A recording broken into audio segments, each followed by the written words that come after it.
Whether you want to see the Colosseum in Rome, the Opera House in Sydney, or the furthest hunk of rock away from the United States without going to Antarctica, get on a plane and make it happen. That's right, it's time to go abroad. The school we went to, Monash, is 20,000 undergrad, and the majority of it is commuters. So their residential aspect is all international students. The classes are very different. So for us at the University of College Cork, you have one exam. At the end of the term, that's it. I didn't expect as much downtime. There's being in Ireland, I guess, and with just living off campus, there is a lot of downtime. So that and the internet, I thought the internet would have been better, but it's terrible internet. A lot of the things that you don't really expect, things you don't really anticipate, you learn within the first couple of days. The pace is much slower. So in America, it's go, go, go, busy, busy, busy, taller buildings, bigger cars. In Europe, it's smaller roads, winding cobblestones, little cars. People just take their time to, not that we aren't intentional here, but people really take the time to enjoy a cup of tea, tell a story for an extra 20 minutes because you can, and why not? Yeah, I usually tell about the story. My best friend and I decided to climb the tallest mountain in Ireland, just the night before. And we biked 15 miles this mountain. Well, we took a bus for 2 hours and biked 15 miles this mountain. And then we climbed up it, and we just weren't prepared. But we made it up there, we made it back, we made it home safely. Miserable at times, but definitely a thriller. Well, European men in general are very aggressive, and anyone who goes abroad, who's blonde particularly, will know this.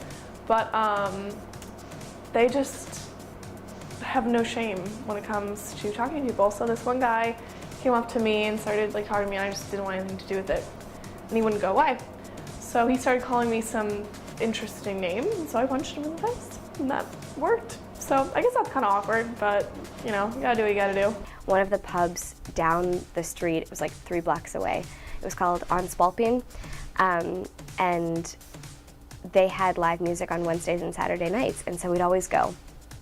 And I noticed that there was a pair of spoons on the table, and no one was playing them. You can play the spoons, they're an instrument. And I said, well, why isn't everybody playing spoons? And they said, well, Johnny Spoons died, he used to play them, but here, we'll teach you, and you can fill in. So I became the spoons player at this pub. I saw this one Asian girl. Well, she actually walked up to me and started talking, and I expected some type of Asian kind of accent to go along. Nope. Completely Australian. I cannot do an accent. I have to be speaking with Irish people. As soon as I came back, no, I could not ever try it again. It's because I just know it's wrong. It's like British, the way it comes out. It's not. I can't do it. Claire does a really good one though. Well, sláinte is cheers, but that's just a word. What can I say?